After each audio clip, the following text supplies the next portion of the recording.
Hey everybody, if you could please take your seats so we could begin.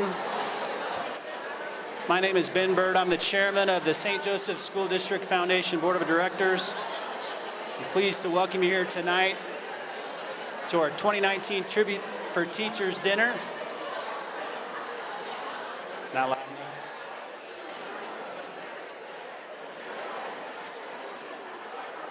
If everybody could please rise for the posting of our national, state, city, and school district colors. Central High School Junior ROTC is providing our color guard tonight for this evening, and it consists of Cadet First Lieutenant Sierra Blair, Cadet First Lieutenant Madison Moran, Cadet Staff Sergeant Elisa Goolsby, Cadet Staff Sergeant Drake Cass, Cadet Staff Sergeant Wyatt Kimberlin. The commander for this evening is Cadet Lieutenant Colonel Gideon Wood.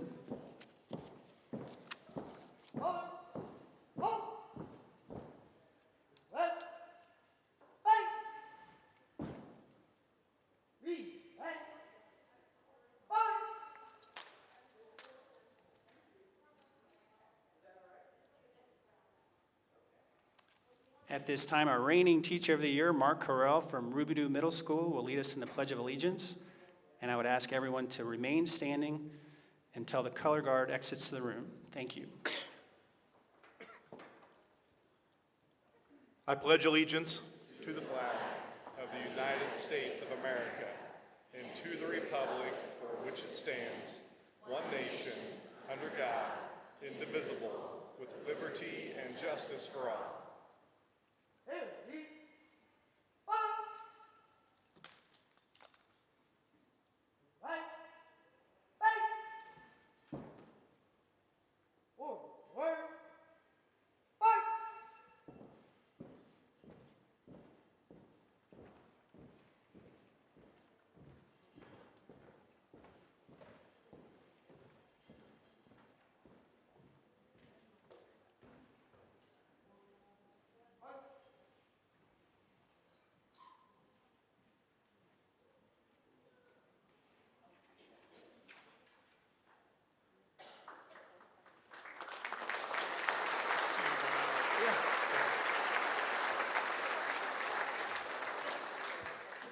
Again, I'm Ben Bird with the School District Foundation. Thank you so much for being here.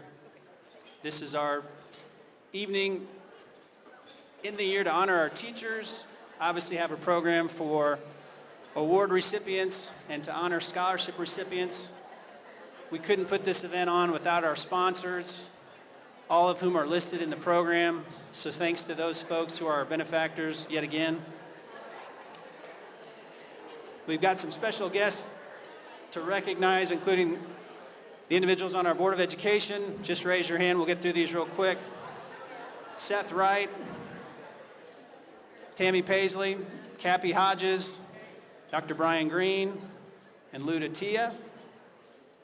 Our Superintendent of Schools, Doug Van Zyl, here. He's already standing. His timing's perfect.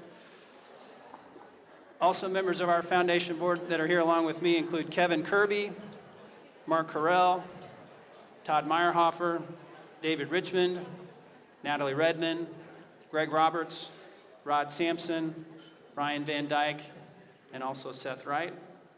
We have a number of elected officials that are here tonight that we're thankful for, including State Senator Tony Lukemire, that I saw a minute ago, St. Joseph Mayor Bill McMurray, Buchanan County Sheriff Bill Pewitt, Eastern District Commissioner Scott Burnham, and City Council Member Brenda Blessing. We'd also like to recognize our St. Joseph School Resources Officers, celebrating with us tonight, including Sergeant James Langston, Officers Brett Coy, Joe Herrera, Devin Kalnauer, Leroy Barnes, and Matt Biggs. Thank you for all that you do. And finally, the reason why we're here, and that's to celebrate the school district teachers and staff. So everybody give yourselves a round of applause.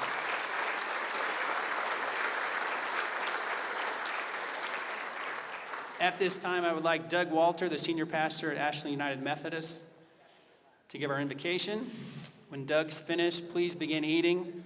and then I'll come up and bug you when you're not finished, and we'll have our speaker tonight. So thank you.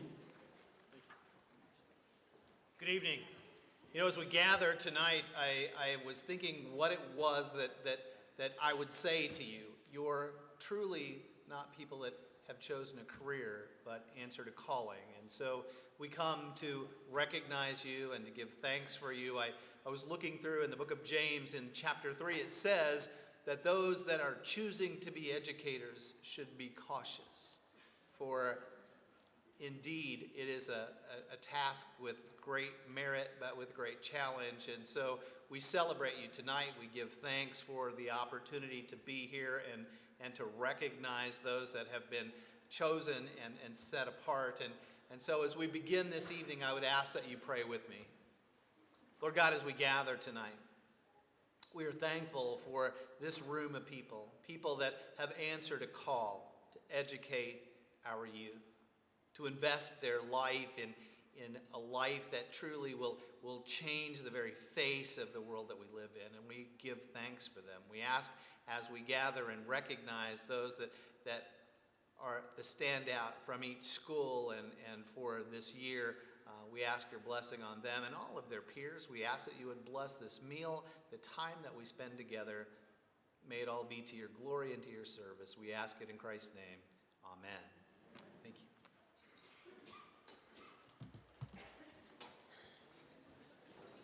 Again, go ahead and eat.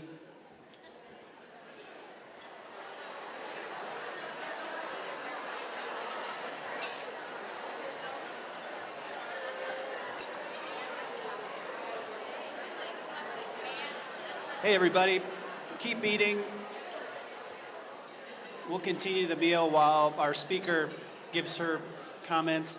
Real quick, for those of you who aren't familiar with what the St. Joseph School District Foundation does, we were formed in the mid-'80s by a group of folks here in town that created some seed money that consisted of that time named scholarships, most of which are still in existence. So as a board, we help to manage that money, try to go out and raise more money for scholarships, some of which will be awarded here tonight to teachers. Our student scholarships are awarded later this spring, but scholarships is obviously a big focus for us. A second part of our mission is to provide grant money. We do that primarily through what we call the Appleseed program. If you've really been in a school at all, you've probably seen our prize patrol come around, and I'm sure the district talks about those award winners. Those monies are designed to provide programming and projects for teachers and staff who, for whatever reason, sometimes can't get that funding from the district. And that's something that's primarily funded by American Family. You may recall me saying the last few years that they've given upwards of $30,000 a year, and in some cases more than that. Our board member, Rod Sampson, has been instrumental with that, and he continues to help and shepherd that program. And then the last thing we do is special projects. The most recent special project would be the Advanced Science Research Center that we helped raise money for. And the main benefactor of that gift, of course, was Boehringer Ingelheim Vetmedica Inc. And some other folks are here. I see Dr. Eichenmuller and others. But those are the three things that we primarily do. We're always hoping to do more. And you'll hear probably more about what we have planned for the future. So on to our speaker. Again, keep eating. She's a graduate of Central High School who's made an impact locally, regionally, and nationally. Mary McMurray is a historian, educator, and leader in museum education. After graduating from Central High School, she earned degrees in history from the University of Missouri in both Columbia and Kansas City, and she earned her PhD in history at the University of Kansas. She's taught undergraduate courses at UMKC, KU, and managed an online educational resource for George Mason University. Dr. McMurray's accomplishments include leading the White House Decision Center at the Harry S. Truman Library and Museum, spearheading the education and engagement efforts for the Truman Library Institute, serving as superintendent of history sites and outdoor education for Jackson County Parks and Recreation, and serving as the leading education consultant for the Ronald Reagan Presidential Foundation and Institute's Discovery Center. Mary currently lives in Prairie Village, Kansas with her husband and daughter. You might also happen to recognize the last name as it belongs to our mayor, Bill McMurray. Please welcome Mary McMurray, our speaker. We feel privileged.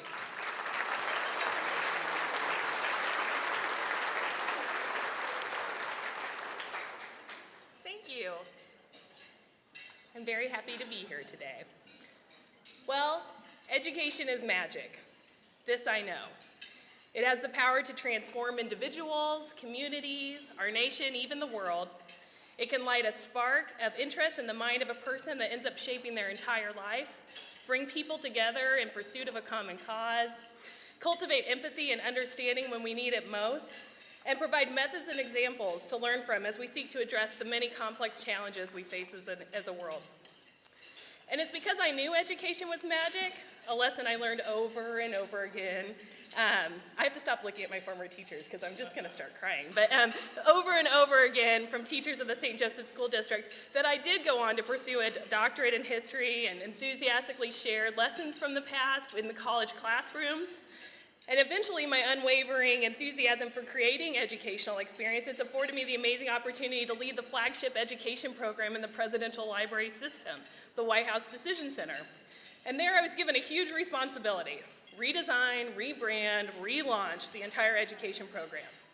Kind of a tall order, especially for someone who had no degree in museum studies, had never taught in a K-12 classroom, honestly didn't really know what education standards were, didn't have them all memorized, and had no experience leading museum education programs, let alone overhauling them for a new era as I was tasked to do.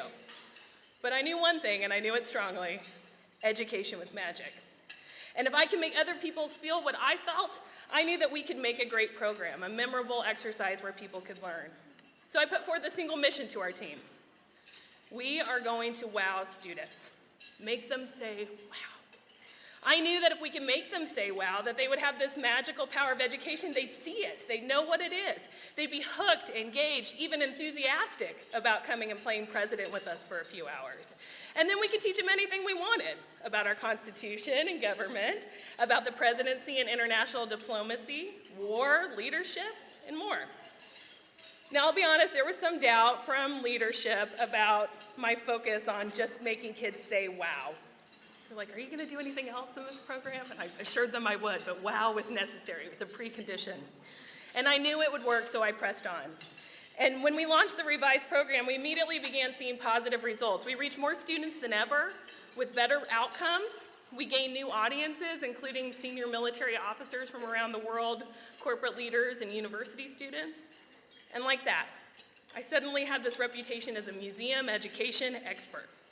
Someone who could create effective, engaging, rigorous, and memorable education exercises. Someone that was recruited by other presidential library foundations like the Reagan Presidential Foundation to become a consulting expert for them. And now I got to work on a film and with Chris Larson. And now I recently had the opportunity to learn and grow as a leader overseeing Jackson County's historic sites. But here's the secret. A little thing I don't really tell my bosses, and I've never said in an interview: none of this is my idea. I stole it. Don't tell anybody, okay? But I stole it from people right here in this room. From teachers who taught me in a way that inspired awe in me, that pushed me to new heights, that made way for the magical powers of education to seep into my brain and shape me for life. Teachers like Mrs. Seibert and Mrs. Grecius, English and history teachers at Bodie Middle School, who created opportunities for kids to take ownership of their learning through challenging, memorable, and fun projects, like our Decades project that we did as a group, or learning history through song. Afterwards, when I'm not standing in front of a microphone, if anyone wants to learn about the Boston Tea Party, let me know. I can sing it to you to the tune of The Doors' Light My Fire. I haven't forgotten it yet. But fair warning, all the musical talent in my family went to my dad, so you'll have to suffer through that singing. I also learned it from teachers like Mrs. Briggs, who I know is here somewhere. Oh, there you are. Hi, Mrs. Briggs. Mrs. Briggs, a Latin teacher who made a dead language come alive every day in her classroom, who challenged her students to look for the Roman influence that surrounds us every day, and who incentivized our learning and always made it fun, like when she promised she would do a cartwheel if we all learned the imperfect tense endings. Mrs. Briggs, bomb, boss, bot, bomb, miss, bot. She's wearing a dress, so I'm not gonna really hold her to this one. And then there's the teacher I knew as Mrs. Larson, but you all know as Dr. Larson, government teacher extraordinaire, whose enthusiasm for the Constitution, citizenship, and our government was so contagious that she made countless students, emerging voters and citizens, realize the awesome responsibility we had to ourselves and each other as part of this government. She made it so that we had to not only learn the Constitution, memorize it, we also had to know what it meant and be able to argue that. We had to master the fundamentals of how government worked and to know about the social contract, how we're all responsible to each other in this democracy. And last but not least, there's Mr. Reynolds and Mr. George, who year after year took groups of high-achieving students who were very focused on grades and freed us from the pressure of that. Through well-designed group projects and thoughtful assignments, they took us out of the reward-punishment dynamic that we were used to, centered around grades, and helped us develop a strong and lasting love for reading, observing, thinking, collaborating, and living a full life by using those skills. Those of us who were lucky enough to experience Mr. Reynolds and Mr. George's tag classes always say the same thing when we get together and talk about them. I never worked so hard for an A I knew I would get. People are laughing because they probably were in their class. You had the same experience. As I reflect now as a historian, educator, and, well, adult, I'm even more awed that Mr. Reynolds and Mr. George could consistently make young people, many with senioritis, fully embrace learning as a journey, filled with wonderful twists and turns and adventure, and push ourselves through all of that to think more deeply and more critically, not for a grade, but for something intrinsically motivated, to fulfill a desire to live our fullest lives. These are just a few of the many examples of exemplary and magical educators who wowed me as a student in the St. Joseph School District. The awe these teachers inspired in me and countless others made way for us to learn more than we thought was possible and to be transformed by their teaching. But perhaps the most magical thing about the lessons they taught me is that they haven't faded. This is abundantly clear to me every time I hear the Proclaimers' 500-Mile song and immediately remind myself that the Battle of Bunker Hill did not take place at Bunker Hill at all. It really took place upon Breed's Hill, which is where the British took their fall. I kind of want you all to go, da-da-da, you know, like that song. That's the song. And that wasn't my song, it was someone else's. I totally remember it. I also know that the magic is still there when I think about words like ubiquitous and ancillary and immediately think of their Latin roots. And remember, as Mrs. Briggs taught me, that the Romans continue to influence our daily lives. I think about it when I get excited every year at the State of the Union to find out who the designated survivor will be. And when I know that every 4 years I'll get a call from one of my very favorite classmates from Mrs. Larson's class to talk about the election, and usually the Constitution too. And I also think about it when I hear my inner voice telling me to make time to read, to allow myself to wonder without knowing where it may lead, and to be awed by the beauty of the written word, just as Mr. Reynolds and Mr. George taught me. It is one of the great honors of my life to come here tonight to speak with you all and thank you for your service to our community, to thank you for the tremendous impact you made on my life and the life of thousands of others, and to celebrate you for your service, past, present, and future, for your perseverance and continued dedication to making education magic for students, despite all the many demands on your time, challenges you face, and obstacles in your paths. And for making this community a better place for having learned from you. Education is magic. Thank you for teaching me that, and thank you for sharing your magic with us. Congratulations.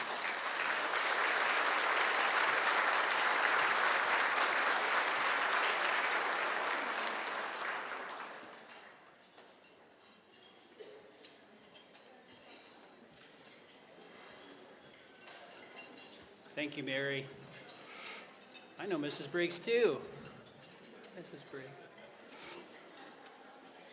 Of course, we're here to honor the district and the staff that does so much for our community, and I can say personally that I really appreciate it, and I know I speak for the community when we're privileged to be with here tonight. At this time, Dr. Marley Williams, the district's assistant superintendent, will join us at the podium to recognize the retirees and present some pin awards.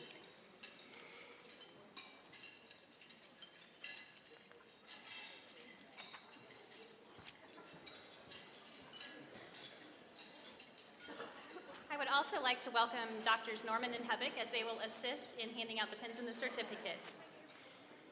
We're very pleased to recognize tonight St. Joseph School District's retirees. I am inspired by the impact that they've had on countless generations of students in St. Joseph, and thank you for all of the work that you have done for us. All of the names of the retirees are found in your program, and tonight I'm going to recognize the ones who are in attendance with us this evening. Will you please hold your applause until all of the names are read? Charlene Alsbury.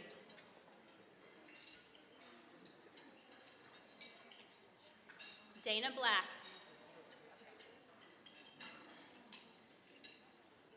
Please come forward and get your certificates. Lorraine Bowers. Mike Buckler.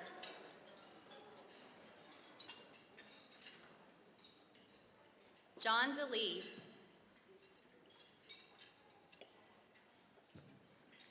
Deborah Foster.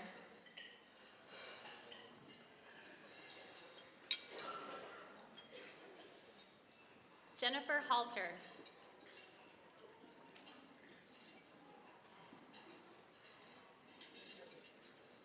Deborah Hill.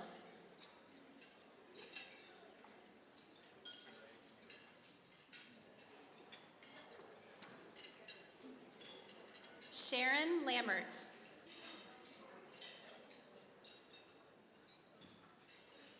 Rick Reigert.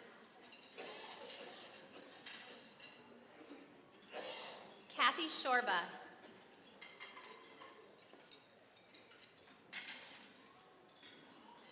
Robert Swarty.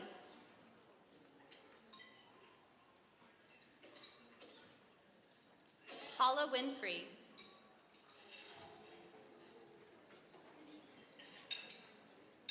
Diana Wood.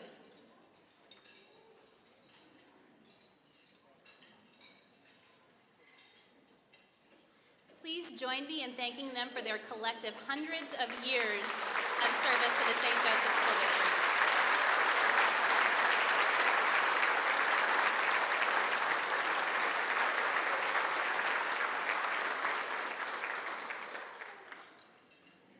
Our next group of honorees are pin recipients. These recipients have various years of experience. The first group we're going to recognize are those with 30 years of dedicated service to the St. Joseph School District. Again, please come forward when your name is read. Hoda Varga. Sheila McCullough. Susan Shabilsky. Renee Slayman. Leslie Ewart. Leslie Davis, and Rhonda Cook, 30 years of service to the St. Joseph School District.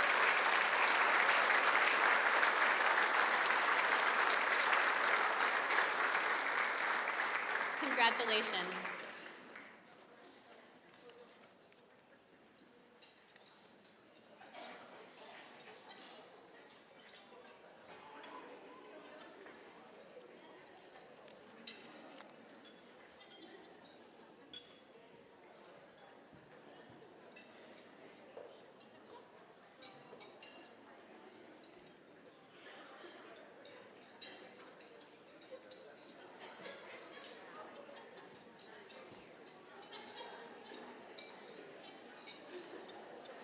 Before we move on to some scholarship announcements, I wanted to publicly recognize Bridget Blevins for putting this event together. It's quite an undertaking, and our executive director, Lori Zillner, has had to tend to some health issues, and so Bridget has done a wonderful job picking up the baton, and this event will run smoothly because of Bridget. So thank you, Bridget.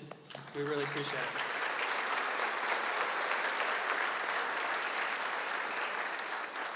Again, we want to quickly go through and honor some folks who are being recognized for scholarships that they've been awarded. The first is the Phil F. Rabaska Graduate Assistance Scholarship. It was established in honor of Phil Rabaska, who is a dedicated teacher, coach, and administrator. The Rabaska scholarships have been awarded since 1997, resulting in dozens of teachers receiving assistance for postgraduate work.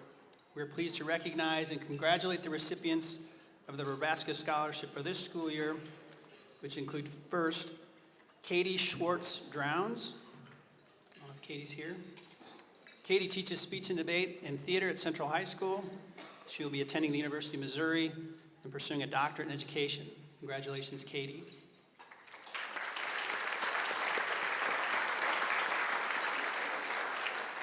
The second Phil Rabaska Scholarship Award winner is Charity Strock.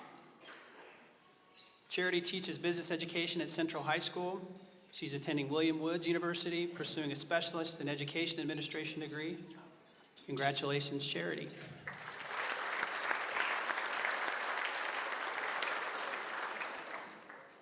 Next is the Lori Schmitter Memorial Scholarship Award for Childhood Education. Lori Schmitter dedicated 10 years of service to the St. Joseph School District as a coordinator of the Parents as Teachers program. It was her desire to provide families with the best possible prepared and educated staff at these centers.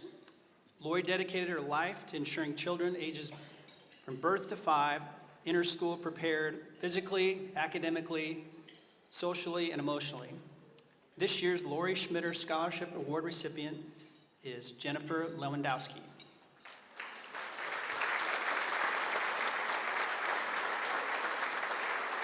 Jennifer is an early childhood teacher at Oak Grove Elementary and preschool at that school.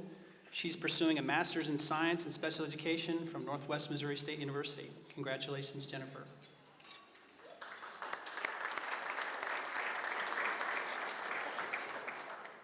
Now on to the Sarah Lee Herman Optikin Scholarship Award in Science and Math. This scholarship was established in memory of Sarah Lee by her family in January of 2003.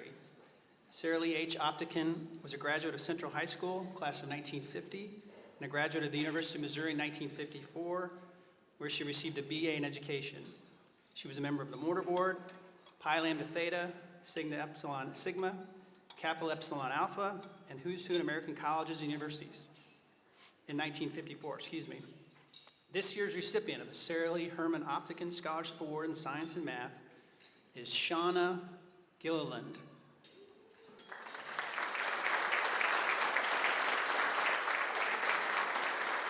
Shauna is a math teacher at Central High School. She'll be pursuing a specialist in secondary administration degree. Congratulations, Shauna. Now we'll move to the Ruby Kate Wells Memorial Award. It was established in the winter of 2008. Ruby Kate was the daughter of Scott and Tara Wells. She passed away unexpectedly at the age of 16 months. Her father, Scott, is an accountant at Herzog, and her mother, Tara, is the elementary principal at Pershing Elementary. They had a strong desire to honor Ruby's memory through helping other young children. The purpose of the Ruby Kate Awards is to provide enriching and educational field trip experiences for students in St. Joseph School District's title schools. This is the 10th year that the Wells family has honored an applicant. And this year's winners are Denitra Roberts and Bobby Walker of Pickett Elementary.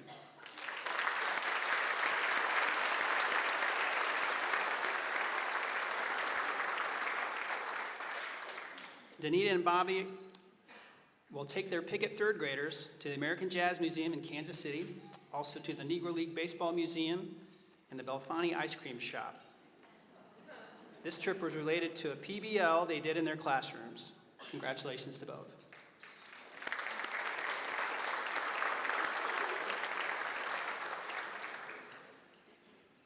We'll next move to recognition of our Appleseed honorees. I mentioned that earlier. That's the special grants and monies that are raised from events like this at the dinner. We have, in a given year, we budget approximately $15,000. And I mentioned earlier that American Family has been giving us roughly $30,000 a year. So over the past 3 years, 4 years maybe, if I remember right, the amount of money available for Appleseed has more than tripled. So we appreciate Americans' continuing generosity. Those gifts will help us to continue our mission to help the district educate students. The gifts are being used in elementary, middle, and high schools. I talked earlier about the prize patrol. Teachers and staff would, of course, be familiar with that. That's what I'm talking about. Again, we're very, very grateful for American Family's continued support. Kathy Shar of American Family is here to recognize this year's recipients and to present also our Volunteer of the Year Award, which American Family also sponsors. Thank you.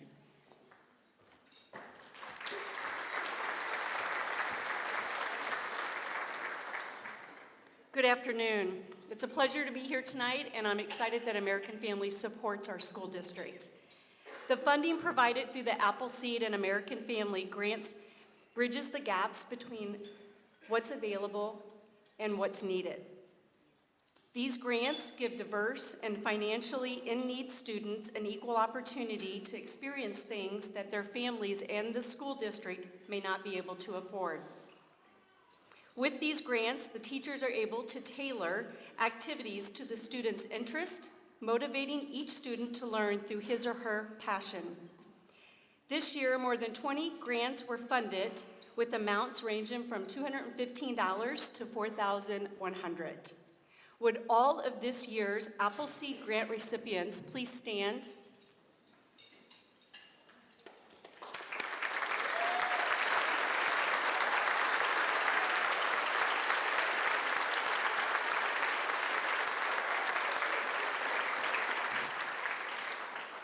Congratulations.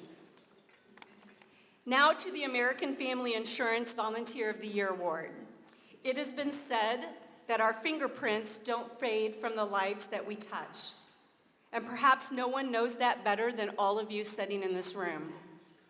As you know, the extraordinary amount of support it takes to educate each child for success.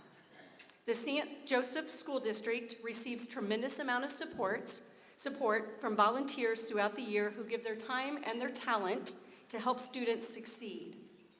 Tonight, we recognize one of those volunteers as the American Family Insurance Volunteer of the Year. Please join me in congratulating this year's winner, who is Danielle Ferguson. Please come forward, Danielle.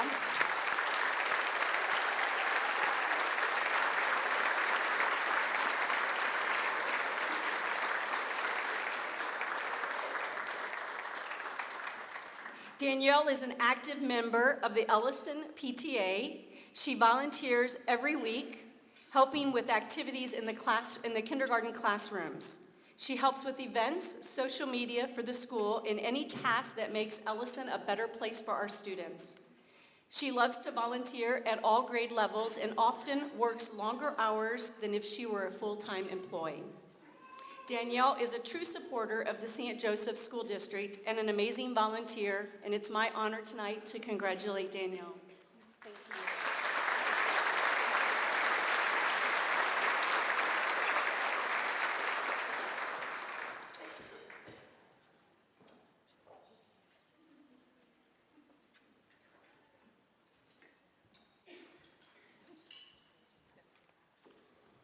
Thanks again, Kathy. Thanks again, American Family, and congratulations, Danielle. On to the Support Person of the Year. We changed the process a little bit this year in that each building recognized its own Support Person of the Year, and those winners moved on as nominees for tonight's overall winner. So at this time, I would like to ask all the building level Support Person of the Year winners that are here tonight to please stand so we can recognize you.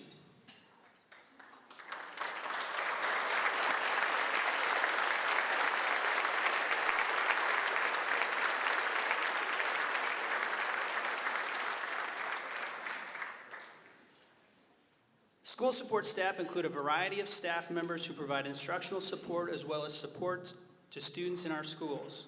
They can foster positive, trusting relationships with students and improve school climate by encouraging parent and family involvement in education. Hy-Vee returns this year as the proud supporter of the Support Person of the Year. Hy-Vee is a company known for quality, variety, value, and superior customer service. Its slogan, a helpful smile in every aisle, I screwed that up. I've only heard it 10,000 times. A helpful smile in every aisle expresses the foundation of the company's operating philosophy. Here to present the Support Person of the Year is Jake Heston, Assistant Director of the local St. Joseph Hy-Vee. Joining him at the podium will be Angela Hernandez, the 2018-2019 Support Person of the Year, to help with the award presentation.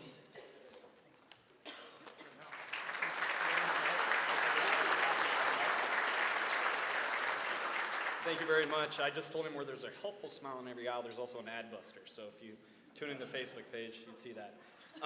Thank you for allowing Hy-Vee to be a part of this event. We're proud to support the St. Joseph School District teachers and staff and students.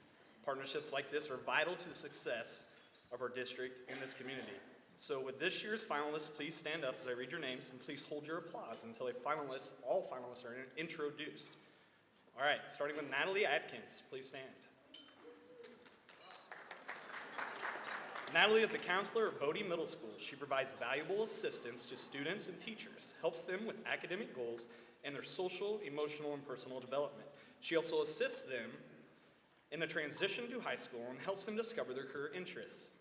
Natalie's nominator describes her as a pillar of support for all individuals at Bodie and someone that makes a difference every single day. She is also an advocate for teachers, stressing the importance of self-care. Terry Cadwallader. Terry is an administrative assistant for special programs located in the central office. He provides a variety of areas including special education, pre-K, parents as teachers, to name a few. Terry has been with the district for more than 24 years. He is described as a person who goes out of his way to assist everyone in his department, as he's always willing to do whatever it takes to get the job done. He works to make sure everyone feels welcome, including new employees, and makes a point to recognize others on special occasions. Finally, Kim Ulmer. Kim is an administrative assistant for the counseling department of Benton High School. She is described as extremely thorough in every task at hand. She is cheerful in completing her duties and goes above and beyond without hesitation. She has a great relationship with students, and parents feel at ease when they enter her office. She always completes every project in a quality manner and is extremely trustworthy. She rarely misses work and is one of the most dependable employees at Benton and in the district. All of these individuals are outstanding and worthy of this honor. Each will receive a monetary award sponsored by Hy-Vee. Let's give one more round of applause for the 3 finalists for the St. Joseph School District Support Person of the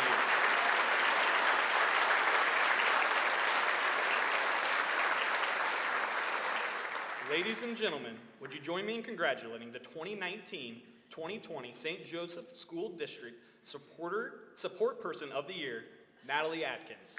Please come forward. Congratulations, Natalie.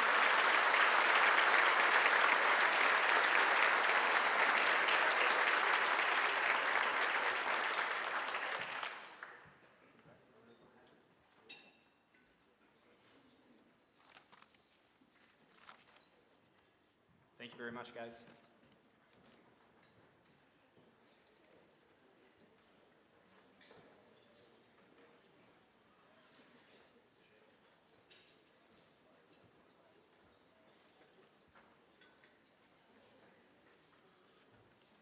Congratulations again, Natalie. Thank you again to Hy-Vee.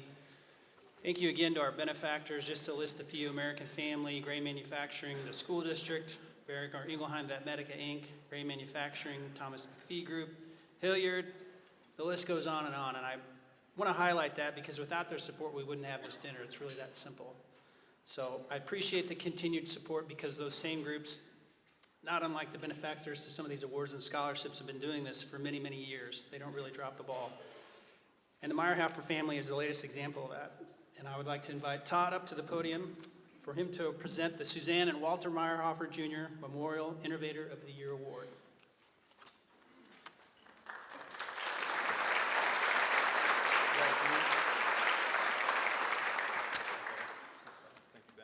Thank you, Ben.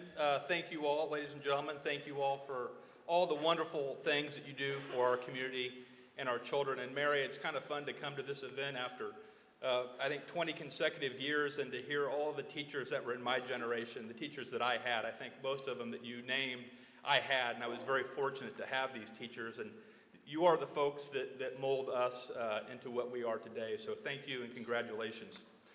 The Meyerhofer Innovator of the Year Award has been given since 1994 in memory of my grandparents, Suzanne and Walter Meyerhofer. The purpose of the award is to encourage teachers to be creative and offer true innovative techniques in their classroom. This award is given to a teacher or a group of teachers who have demonstrated a method, procedure, plan, or teaching tool this is hard to read, to improve the delivery of instructions to students in the school district. With this year's three semifinalists, please stand as I read your names. Angela Chavez. Angela is a kindergarten teacher at Hyde Elementary School. She's developed innovative stations at Hyde, allowing students to work in small groups to enhance math skills, 21st century skills, technology, and design thinking.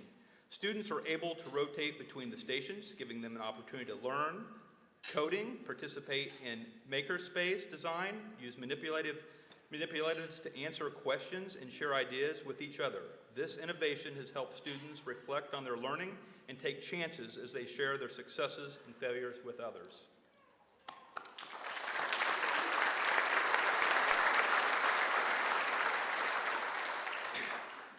Next, I'd like to announce Whitney Burgess and Christina Higdon.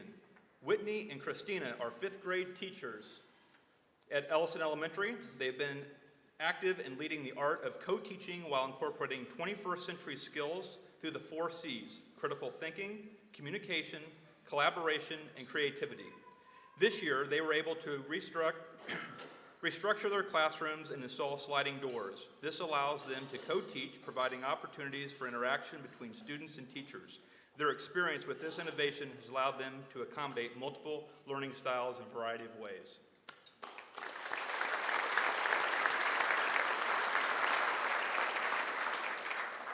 Next, we have Angela Clausen. Angela is a middle school teacher in the alternative program at Webster Learning Center. She has become a trauma-informed classroom teacher to transform the learning environment in her classrooms. Their daily schedule and pace, flexible seating, fidget-structured brain breaks, I would have been good in that. My Latin teacher, Mrs. Briggs, is back there shaking her head. Music and lighting are just a few examples of the innovative teaching taking place in her classroom. These changes have allowed her students to develop tolerance for each other and remain focused, covering more academic ground on a daily basis. All of these finalists are innovators and deserving of this award. The Suzanne and Walter Meyerhofer Jr. Memorial Innovator of the Year 2018 and 19 is Angela Chavez. Angela, please come forward.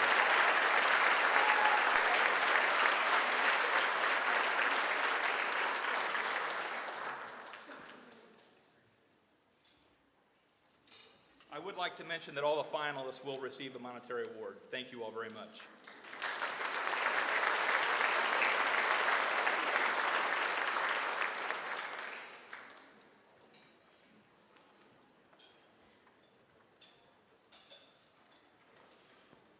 Thank you, Todd. Congratulations, Angela.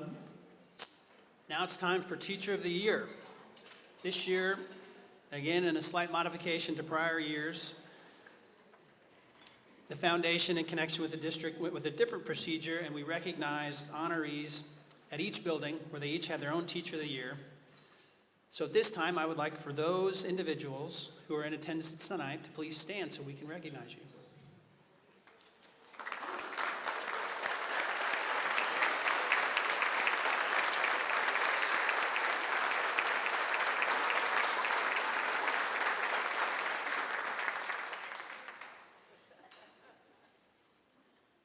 Benders is the proud supporter of the Teacher of the Year Award and has been doing so for decades. The Schoeneck family has owned and operated the Benders family of medical companies for over 50 years. Benders provides medical supplies, medical equipment, and home health services. Benders takes pride in being there when you need them most, and they are pleased to be part of this tribute. Shelley Schoeneck will join us in a little bit from Benders to help present the award, along with Mark Carell, our current and reigning Teacher of the Year, who will also assist in the presentation. And what Mark has realized is there's some work that is involved when you get this award, so we need to thank him for his work in leading the Teacher of the Year selection process this year. So thank you, Mark. I know we have to put in a lot of time. Our first finalist for the 2019-2020 St. Joseph School District Teacher of the Year is Jerry Fisher. Would she please stand?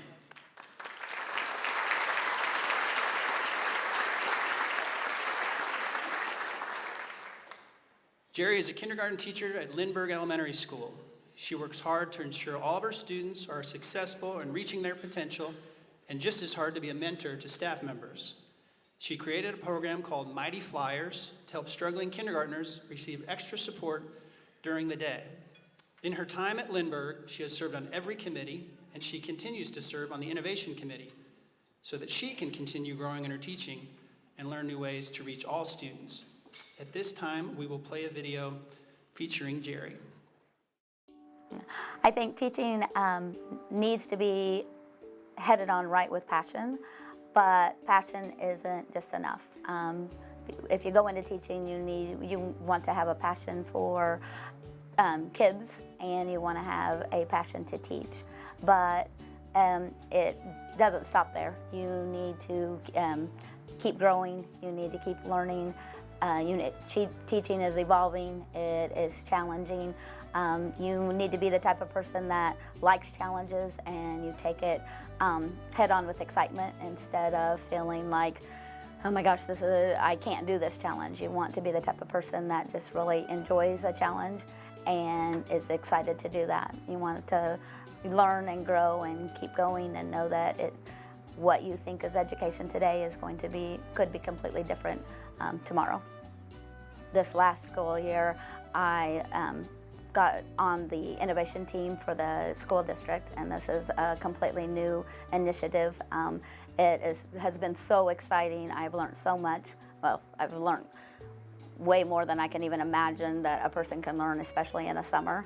And it was neat because it is personalized learning, so there was a whole list of things that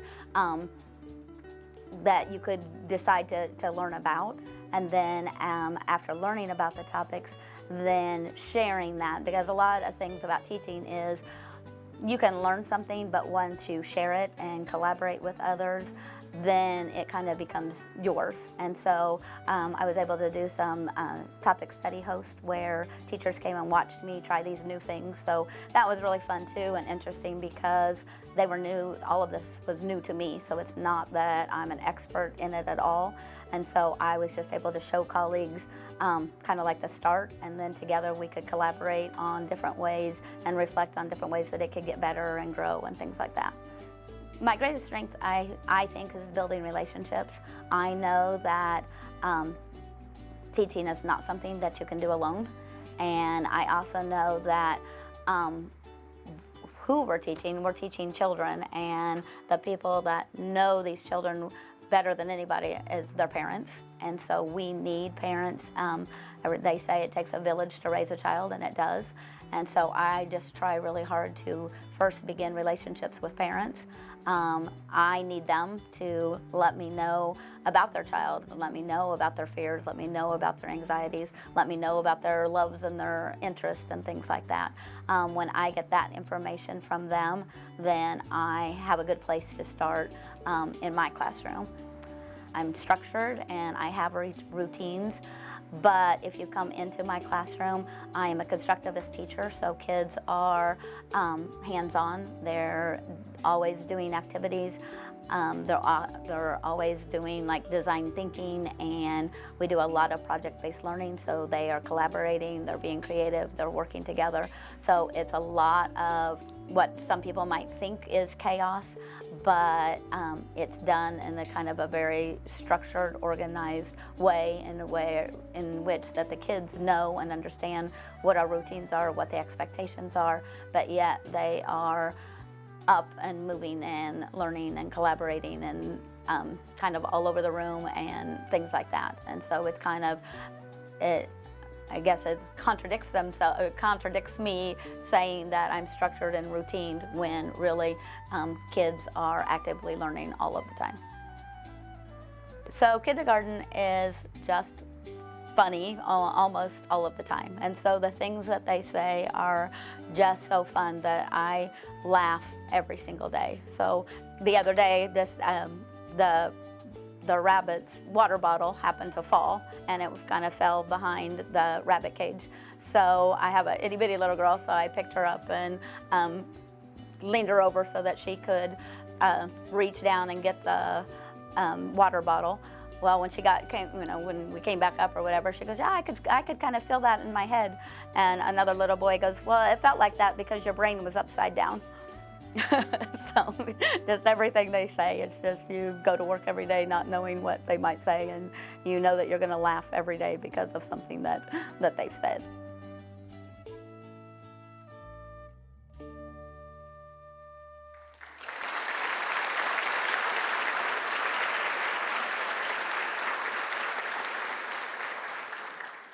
Congrats again, Jerry. Our next finalist for Teacher of the Year is Dr. Eugene Feit of Benton High School. Would you please stand, Eugene?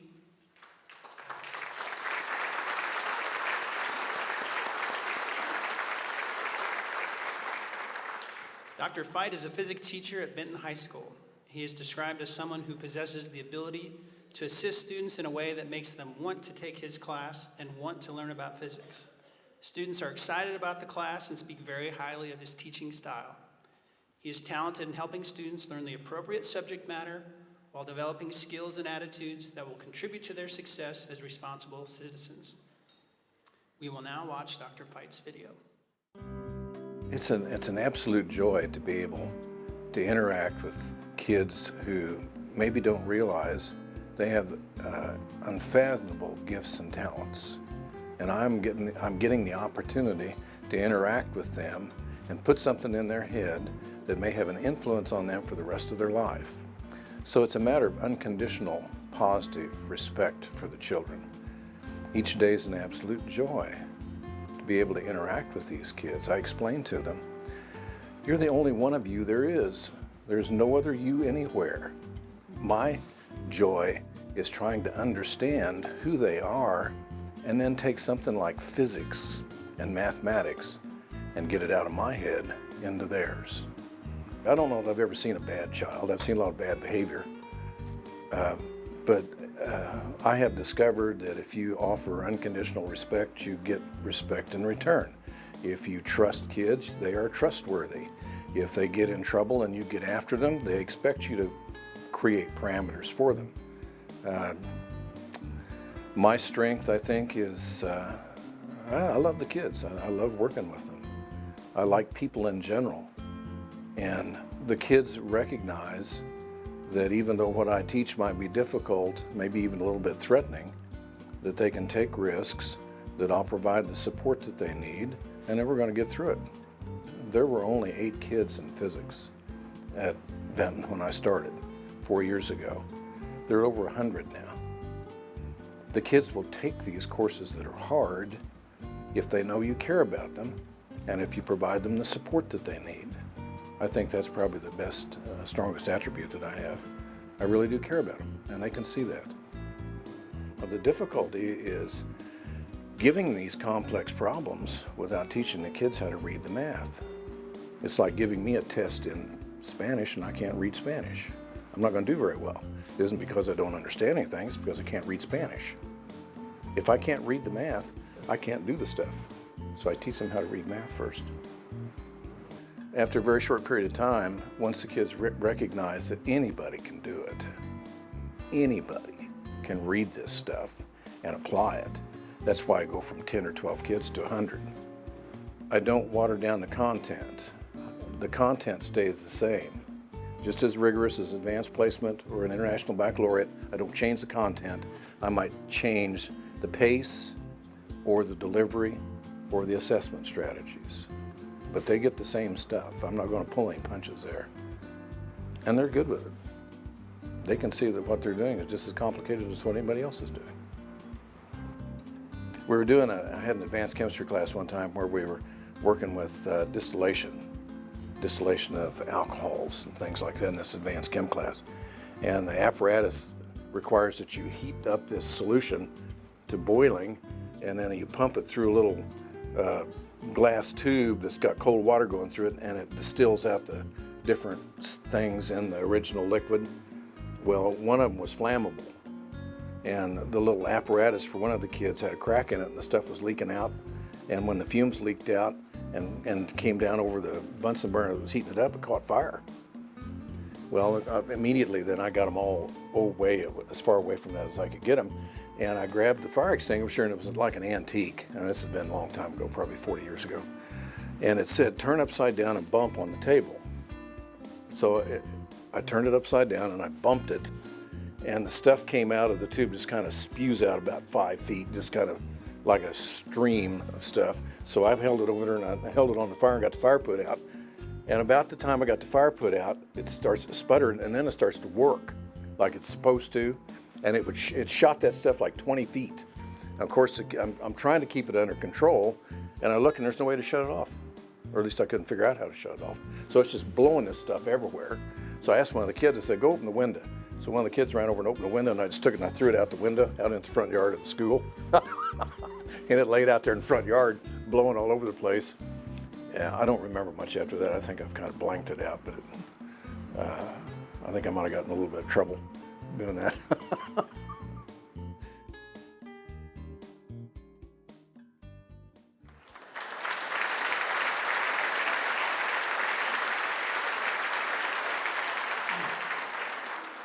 Congratulations again, Dr. Fight. Our third semifinalist for Teacher of the Year is Corinne Russell. Corinne, would you please stand?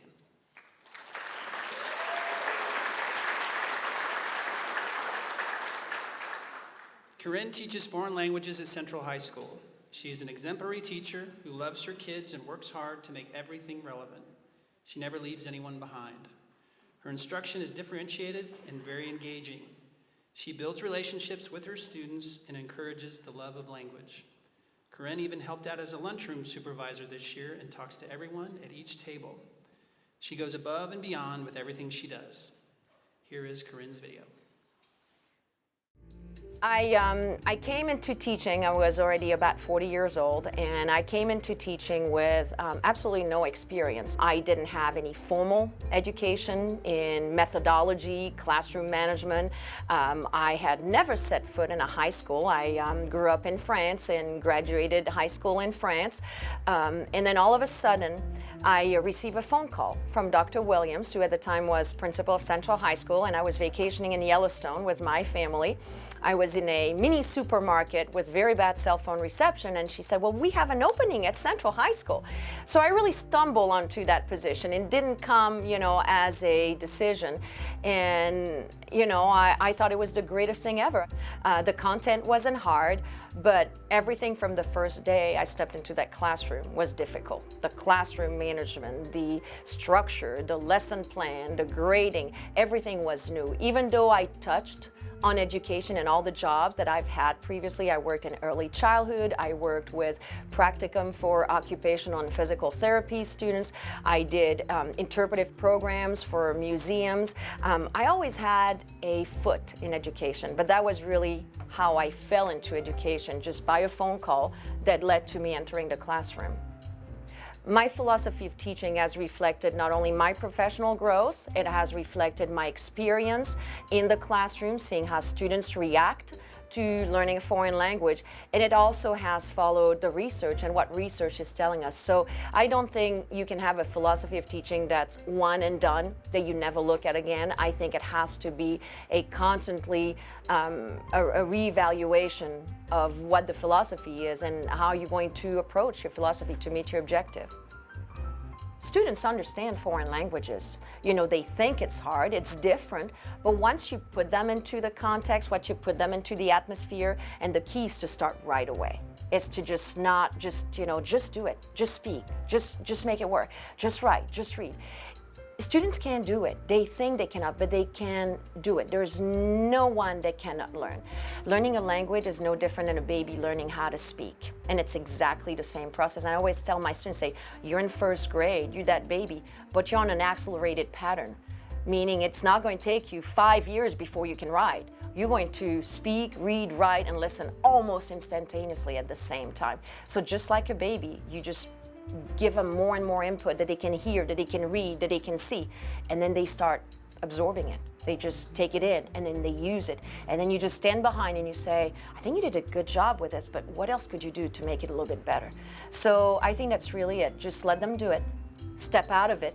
Let them negotiate when they can, when they speak with a partner and they can understand one another. Let them figure out. Say, can you repeat? I don't understand. I have a problem. Help, let them figure it out. It has to be messy. I think as a teacher, that's the most uncomfortable thing that I've had to do. not be able to be in control or just let go a little bit. But I think this has been better. I'm having way more fun. I still have students who are not interested in it or don't want to learn it or think it takes too much time, too much effort, which, you know, we want to develop strong students, and it takes, you know, a little bit of them, a little bit of me together.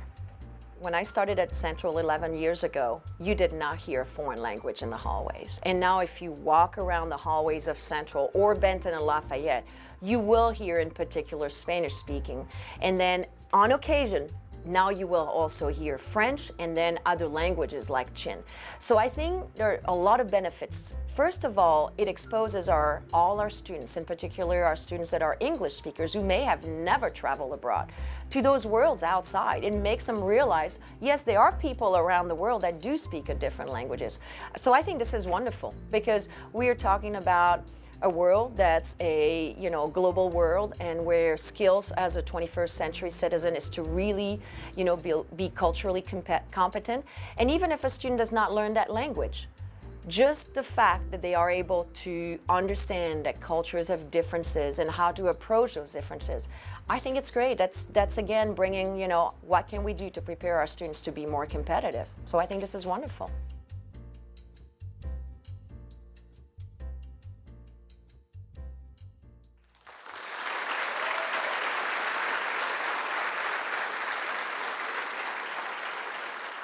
Congratulations, Corinne. All three finalists for the Teacher of the Year award are outstanding teachers and worthy of the honor. They will each receive a monetary award sponsored by Bender's Total Home Health Care. Let's give them one more round of applause before the big announcement.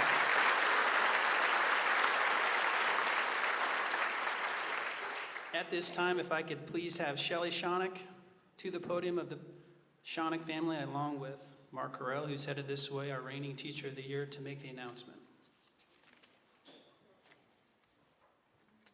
And real quick, all the award recipients tonight will want to have you come forward to have your picture taken. And in some cases, we have a monetary award up here, I believe, as well. So don't rush home real quick when we're finished.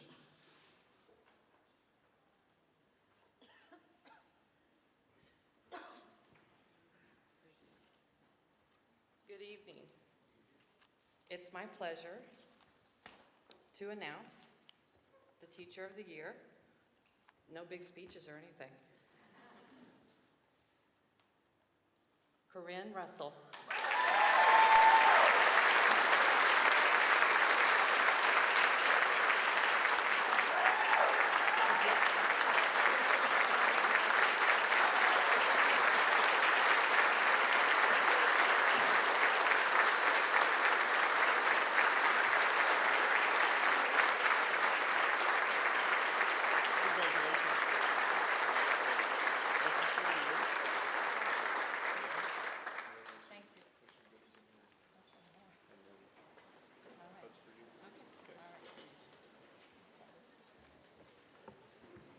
Well, thank you very much. As a teacher, I have a lesson plan, so I'm going to pull it out of my pocket. Just because, since English is not my first language, sometimes things come out the wrong way in English. In French, I can always control and fake it. But tonight I have some notes, so I hope you don't mind. I'm going to have to glance out. But thank you so much. It's a big honor. It's my 11th year in the school district. I came really to teaching as an accident. I was truly in a supermarket. We had a bad reception. My parents were visiting. I was working at United Way. We had just moved to town a few years before that, and I really loved United Way. It was a great job, but when I moved to town, I went to meet with the Human Resource Department, and I said, well, if ever one day you need a teacher, I'm like, you know, I speak French, I can't do this, not difficult. I taught at MU, by the way. It was college. I did well. I never thought it would be so hard to teach in high school. I never thought it would be so hard. And the content is not hard at all, but you know, I can think on my feet, but how to get the content across was really difficult. I shared in my interview my first day of teaching, and I'm gonna tell you how funny that was. So, first day of teaching, I was actually came into the school district fairly late. I came into September because the teacher that I replaced, I took over, had a family situation and left a little bit after the school year. So I interviewed, I think it was mid of August, went back into United Way, gave my notice, felt bad about leaving, but then I thought, well, I think I need to give teaching a try. And I had a son who was in middle school, and I thought, how fun would it be for him to come into high school and me to be a teacher, and we'd be together, and I thought, wonderful opportunity. Now that was, by the way, that was the only student ever eat in my class and call me mom, and I thought it was very awkward, but everything went well. We graduated together and went on to other things. But anyway, the first day I came into Central, so the teacher who had left said, well, here's the book. We met a little bit before, and says, here's the book. This is the page I will be on. She called me on Friday night, and she said, I'm on this exercise, and so when you start Monday, start on the next page. And I thought, okay, wonderful. So, but my first 3 years of teaching, I flipped the books. You know, I was a strong believer in follow the books, follow the books, follow the books. And I quickly realized I wasn't really the kind of person I was. It was a little too stale for me, didn't correspond to the kind of teaching I wanted and the experience I wanted to leave my students with. So I came in my first day, and among the colleagues I had was Mrs. Briggs. And in my notes I have Mrs. Briggs because Mrs. Briggs is one of the person that helped me remain a teacher. My first 6 months were hell.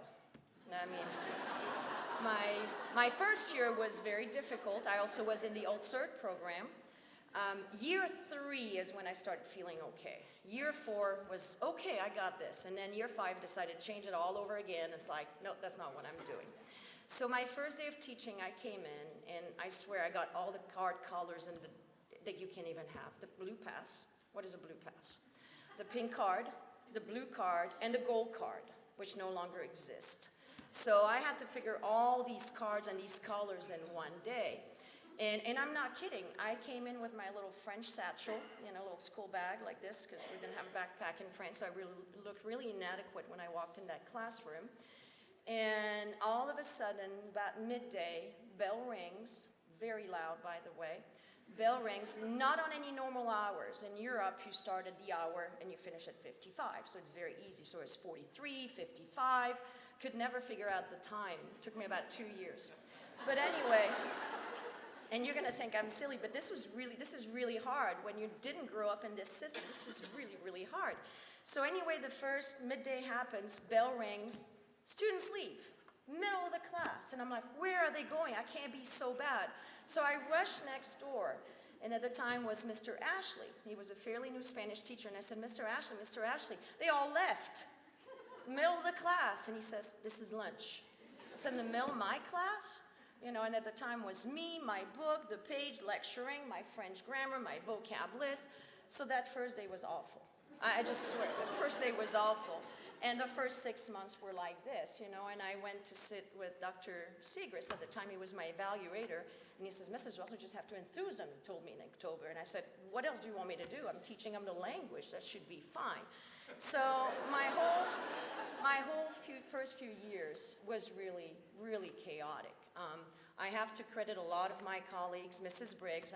Mrs. Briggs was like, oh my gosh, if ever I'm like this, she had all the tables organized every day, paper ready, the little candy, everything ready. I'm like, I'll never be that way. So that was Mrs. Briggs. So Mrs. Briggs is kind of like, that model teacher you aspire to be. Now, it was Mrs. Pickrell. Mrs. Pickrell is at the time a Spanish teacher. She was my department chair. Now, Mrs. Pickrell has left an invaluable mark on my teaching because until the day she retired, she was still creating new things. And so I will always admire this in Cindy Pickrell. It's like, you never stop changing. You have to keep growing. You have to keep innovating. You have to keep trying new things. Mr. Ashley rescued me of all possible classroom management issues that you could think about. Dr. William, of course, gave me a chance, and now I've got to credit Dr. Williams for a lot of things, but this year with, a lot of focus on innovation, the reason I'm trying new things is because I felt like it was the right time. I felt like, if I try something new, and if I'm not necessarily sticking to the curriculum and sticking to the scope and sequence, even though it gives me a lot of sleepless nights because I'm like, oh my gosh, I will never cover all that I'm supposed to cover, we'll never finish the program. At least I feel that I have the opportunity to try new things. And I think what I really have enjoyed the past couple of years is I ditched the book. And I did that a long time ago. And it's really bad to say, but by the time we bought new books, I did not crack them open. The timing was really poor. But I have not opened those new books. I'm sorry, it was a bad investment, but I did not.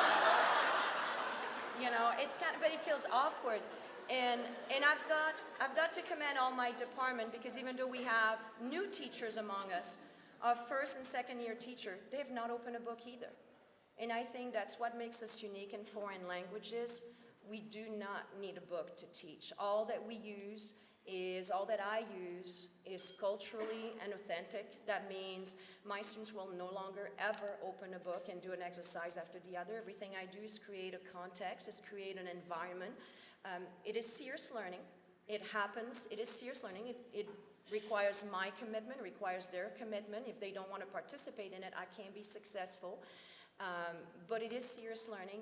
And one of the best compliments I've ever heard from my administrators at Central High School is Dr. Godfrey was my evaluators for years. And she would come and sit in my classroom, and she would just listen and look around and always give me positive feedback. And she'd step out and say, I don't know what you did, but it was wonderful.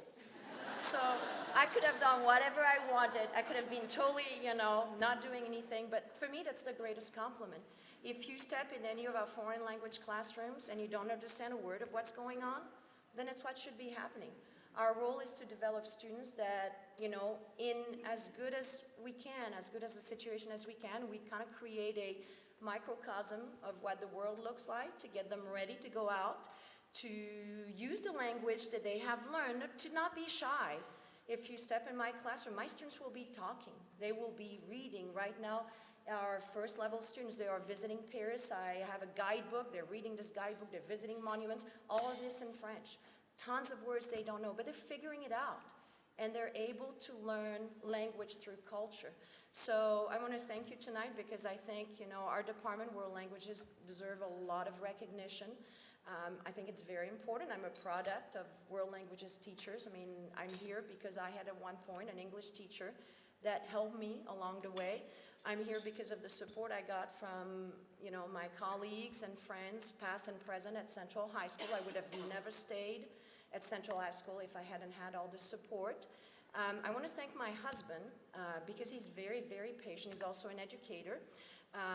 He helped me carry all the tons of brochures and materials when we travel back to France. So, I love suitcases full of things in the car. I hum songs so I can find ways for students to remember some stuff. And so I'm constantly thinking about this, and I think it drives him crazy.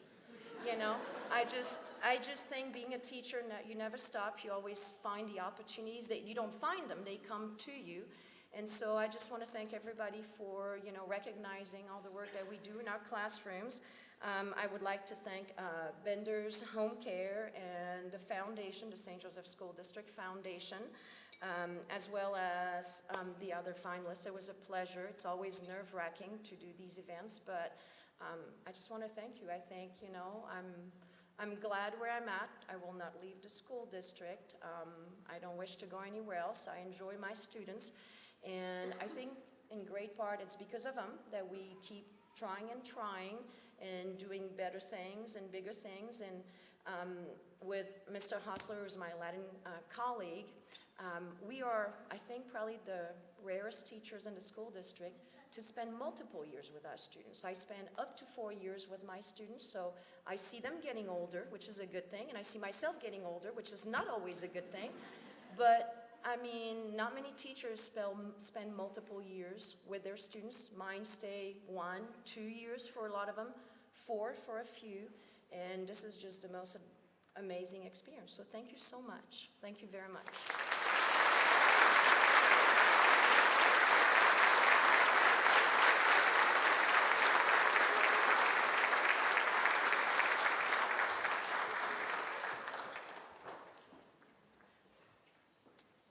One more quick housekeeping note. If you're a finalist, please come forward. We have some items for you along with pictures. That's the close of the evening. Just real quick, as a member of the community, this is an exciting time for our district. We've been here before, and we couldn't always say that. So I just want to thank everybody in this room who works for the district. My 2 boys are in the district and are getting a good education. I think we should be grateful for the leadership that we have in Dr. Van Zyl. My parents were in education administrators, and from a young child, I saw what's good, what's not so good, and I think we're in wonderful hands. He's built a great team, so I think we need to, again, be grateful and thankful that they have the ship head in the direction that they do, and we obviously have a very strong board of education, so I'm excited about the future.